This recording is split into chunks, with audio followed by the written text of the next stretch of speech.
December 1st, 2017. FBI back in control of Hitman. This is my recollection of the call today. Matt Bryant, the U.S. Fish and Wildlife Special Agent, called Howie to tell him that they are back in control. He went on to explain that sometime back he'd been able to turn one of Joe's workers into a confidential informant, and that the informant alerted him to the fact that Joe asked to pay him $10,000 to kill me. The FBI, U.S. Fish and Wildlife Service, told the confidential informant to tell Joe that he knew a professional hitman, so Joe said he'd pay that person $10,000 to kill me. Meanwhile, one of Joe's drunken, doped-up derelicts said he'd do it, so Joe said he would pay him. That's what caused the panic in the agency to alert me that I was in danger, because now they did not control the situation, and they couldn't be sure that the derelict wouldn't hitch a ride to Tampa without being detected. Matt said that his confidential informant had managed to get back in, which would seem to indicate that Joe had tossed him out briefly.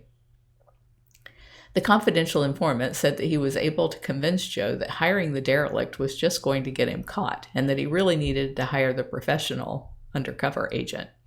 Joe was persuaded to wait and meet the FBI hitman next week.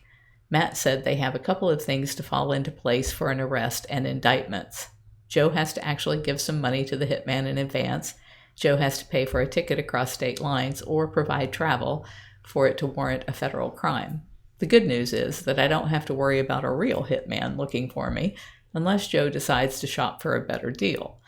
Meanwhile, this afternoon, before hearing from Matt, the gift shop crew called me over the radio saying a volunteer from the past named Doug wanted to see me.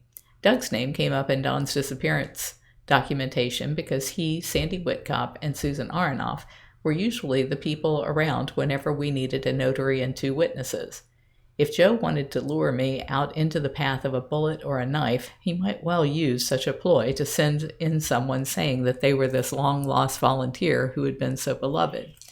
Thankfully, we have 2 surveillance cameras in the gift shop, and Doug is a very tall man. Seeing such a person standing against the wall, not shopping, gave me some assurance that going in to see him might not be the last thing I do. Doug had taken the 3 p.m. tour, and then afterwards asked if they would call me to the store. It was great to see the wonder in Doug's face at the way this place has progressed since he left 20 years ago.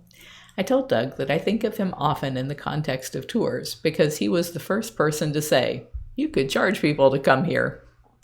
When I protested that people would just get themselves hurt, he offered to walk around with them, and that was the beginning of our guided tours back in 1995 when we had our first 43 visitors. If you're enjoying my diary, please like, share, and subscribe. You can find other ways to connect to me over at bigcatrescue.org/Carole.Baskin.